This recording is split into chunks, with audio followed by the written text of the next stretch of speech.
రీసెంట్గా కెరీర్ గైడెన్స్లో ఒక క్వశ్చన్ అడిగారు. ఆర్టిఫిషియల్ ఇంటెలిజెన్స్ టెక్నాలజీ వలన ఎలాంటి జాబ్ రోల్స్ క్రియేట్ అవుతున్నాయి అనేది క్వశ్చన్.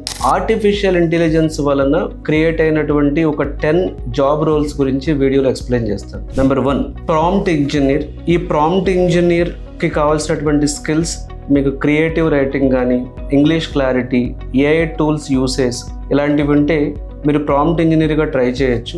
అలాగే ఏఐ ప్రొడక్ట్ మేనేజర్. అసలు ఏఐ టెక్నాలజీ వాడి ఒక కంపెనీలో ఏ యూజ్ కేసెస్ని ఆటోమేట్ చేయాలి, ఏ ప్రాబ్లమ్స్ సాల్వ్ చేయాలి అనేది డిసైడ్ చేసేది ఈ రోల్. ఏఐ ప్రొడక్ట్ మేనేజర్గా వెళ్ళాలి అనుకున్నప్పుడు machine learning, communication skills, product vision, అలాగే ప్రాసెస్ నాలెడ్జ్ కానీ ఇవన్నీ కూడా తెలియాలి. టెక్ ప్లస్ బిజినెస్ మిక్స్ ఉన్న వాళ్లకు డెఫినెట్గా ఇది పర్ఫెక్ట్ కెరీర్ అని చెప్పొచ్చు. ఐటీలో చాలామంది 10 years, 15 years, 20 years వర్క్ చేసాం, మేము మా కెరీర్ గ్రో అవటం లేదు, ఎక్కడ స్ట్రక్ అయిపోయింది అనుకున్న వాళ్ళు ఏఐ ప్రొడక్ట్ మేనేజర్గా ట్రై చేయొచ్చు. అలాగే ఏఐ ట్రైనర్. ఇండియాలో నియర్లీ 1500+ యూనివర్సిటీస్ ఉన్నాయి, కొన్ని వేలల్లో కాలేజెస్ ఉన్నాయి. అలాగే ఎంతమంది గ్రాడ్యుయేట్స్ కానీ వీళ్ళందరినీ ట్రైన్ చేయాలి అంటే ఆర్టిఫిషియల్ ఇంటెలిజెన్స్ ట్రైనర్స్ డిమాండ్ కూడా ఫ్యూచర్లో చాలా ఉంటుంది. సో ఏఐని బాగా మీరు నేర్చుకుని ట్రైన్ చేయగలిగితే అడ్వాన్స్డ్ మోడల్స్ మీద కానీ, ఏఐ ఆర్కిటెక్ట్ లెవెల్లో మీకు నాలెడ్జ్ ఉంటే ఈవెన్ మీరు ఏఐ ట్రైనర్గా కూడా ట్రై చేయొచ్చు. సో మీకు అందులో పైథాన్ తెలియాలి, లాజికల్ థింకింగ్ తెలియాలి, machine learning, deep learning, generative AI development కానీ, ఎల్ఎల్ఎంస్ గురించి కానీ, ర్యాగ్ మోడల్స్ కానీ ఇవన్నీ కానీ మీకు నాలెడ్జ్ ఉంటే ఈవెన్ మీరు ఏఐ ట్రైనర్గా కూడా ట్రై చేయొచ్చు. అలాగే జనరేటివ్ ఏఐ ఆర్కిటెక్ట్. ఇవాళ నిజం చెప్పాలంటే హై ప్యాకేజెస్ వస్తుంది జనరేటివ్ ఏఐ డెవలపర్స్ కానీ, జనరేటివ్ ఏఐ ఆర్కిటెక్ట్ కానీ. సో ఇందులో ఈ జనరేటివ్ ఏఐ ఆర్కిటెక్ట్గా మీరు వెళ్ళాలి అనుకున్నప్పుడు deep learning, LLMs, Python, cloud architecture ఇలాంటివి స్కిల్స్ ఉండాలి. సో ఇలా ఇండియాలో డెఫినెట్గా ఇలాంటి ఎక్స్పర్ట్స్కి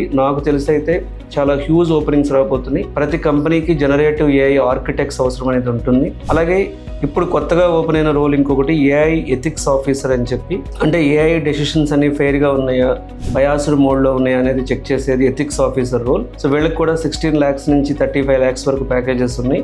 లా బ్యాక్గ్రౌండ్ నుండి, డేటా అండర్స్టాండింగ్ నుండి, ఎథిక్స్ అవేర్నెస్ ఉండి దానిలో కొన్ని సర్టిఫికేషన్ చేస్తే డెఫినెట్గా ఇది ఏఐ ఎథిక్స్ ఆఫీసర్గా రోల్స్ వస్తాయి. ఎందుకంటే ప్రతి కార్పొరేట్కి, ప్రతి బిజినెస్కి రెస్పాన్సిబుల్ ఏఐ అనేది క్రియేట్ అవుతుంది. అలాగే AI software developer role. So AI features ని ఇంటిగ్రేట్ చేసే నార్మల్ అప్లికేషన్స్ లోకి ఏఐ ఫీచర్స్ ని ఇంటిగ్రేట్ చేసేది ఏఐ సాఫ్ట్వేర్ డెవలపర్ రోల్ ఇది. సో ఇందులో కూడా సాలరీ 10 lakhs అబవ్ ఉంది. పైథాన్, టెన్సార్ఫ్లో, పైటార్చ్, ఏపీఐస్ ఇలాంటి నాలెడ్జ్ ఉన్న వాళ్ళు ఏఐ సాఫ్ట్వేర్ డెవలపర్ రోల్ కి అప్లై చేయొచ్చు. ఎవరి సాఫ్ట్వేర్ కంపెనీకి ఏఐ డెవలపర్స్ అవసరం ఉంటుంది. అలాగే ఏఐ డేటా సైంటిస్ట్ రోల్ అనేది ఏఐ మోడల్స్ కి డేటా ప్రిపేర్ చేసి ప్యాటర్న్ ఫైండ్ అవుట్ చేయడం అనేది ఏఐ డేటా సైంటిస్టులు చేస్తారు. ఇది కూడా 10 lakhs అబవ్ ప్యాకేజ్ ఉంది. Python, SQL, machine learning algorithms, deep learning algorithms, statistics, mathematics ఇవన్నీ కూడా అవసరం ఉంటుంది. ఇండియాలో ఎవరి ఎంఎన్సీకి data scientist recruitment ongoing అవుతుంది ప్రజెంట్. సో డేటా సైంటిస్ట్ కి మీకు జనరేటివ్ ఏఐ నాలెడ్జ్ యాడ్ అయితే అది సూపర్ కాంబో రోల్ అని చెప్పొచ్చు. అట్లాగే ఏఐ బిజినెస్ అనలిస్ట్ అనేది, సో ఏఐ అవుట్పుట్ ని,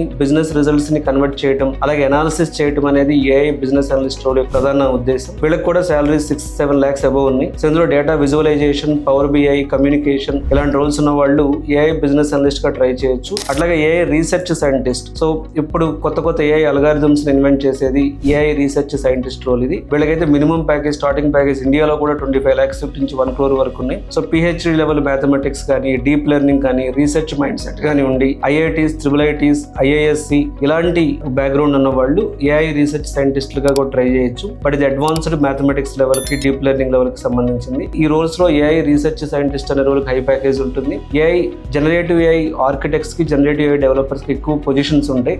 అంటే ఏఐ వలన చాలా కొత్త కెరీర్ ఆప్షన్స్ ప్రతి బిజినెస్ లో యాడ్ అవుతుంది. సో ఏఐ ఖచ్చితంగా మీ బిజినెస్ లో, మీ వర్క్ లో ఒక పార్ట్ అవుతుంది. ఫ్యూచర్ లో మీరు బ్యాంక్ లో వర్క్ చేసిన, ఇన్సూరెన్స్ కంపెనీలో వర్క్ చేసిన, హాస్పిటల్లో వర్క్ చేసిన, లేకపోతే మీరు ఏ ఫీల్డ్ లో, ఐటీ అనే కాదు, ఏ ఫీల్డ్ లో వర్క్ చేసినా సరే ఏఐ అనేది మీ రెగ్యులర్ వర్క్ లో పార్ట్ అవుతుంది. కాబట్టి ఎప్పటికప్పుడు ఆర్టిఫిషియల్ ఇంటెలిజెన్స్ లో వస్తున్న లేటెస్ట్ అప్డేట్స్ తెలుసుకుంటే సో మిగతా వాళ్ళకంటే కూడా మీ కెరీర్ ని మీరు చాలా గ్రో చేసుకోవచ్చు. సో ఏఐ అనేది ఎప్పటికీ నేను రీప్లేస్ చేయదు, కానీ ఏఐని యూజ్ చేసే వాళ్ళు నేను రీప్లేస్ చేస్తారు. చెప్పారు. ఇది అందరికీ తెలిసిన చాలా ఫేమస్ కొటేషన్ ఇది. సో ఒక విషయం గుర్తుపెట్టుకోండి, ఆర్టిఫిషియల్ ఇంటెలిజెన్స్ అనేది మనకు కొత్త ఆపర్చునిటీస్ క్రియేట్ చేస్తుంది. నేను ఎప్పుడు చెప్తాను, ఏఐ వలన కొత్త జాబ్స్ వస్తాయి, కొత్త కంపెనీలు వస్తాయి, కొత్త అవకాశాలు క్రియేట్ అవుతాయి. సో ఆ ట్రాన్సిషన్ లో మనం ఉన్నాం కాబట్టి సో ఏఐ అనే టెక్నాలజీ క్రియేట్ చేసేటువంటి ప్రతి అవకాశాన్ని కూడా మనం ఉపయోగించుకోవచ్చు. ఇది ఒక రకంగా చెప్పాలంటే ఆపర్చునిటీగా చూడండి దీన్ని. సో ఆర్టిఫిషియల్ ఇంటెలిజెన్స్ లో మీరు కెరీర్ లోకి వెళ్ళాలి అనుకున్నప్పుడు, అంటే అది డేటా సైన్స్ విత్ ఏఐ కావచ్చు, జనరేటివ్ ఏఐ కావచ్చు, లేకపోతే మీకు లార్జ్ లాంగ్వేజ్ మోడల్స్ డెవలప్ చేయడం కానీ,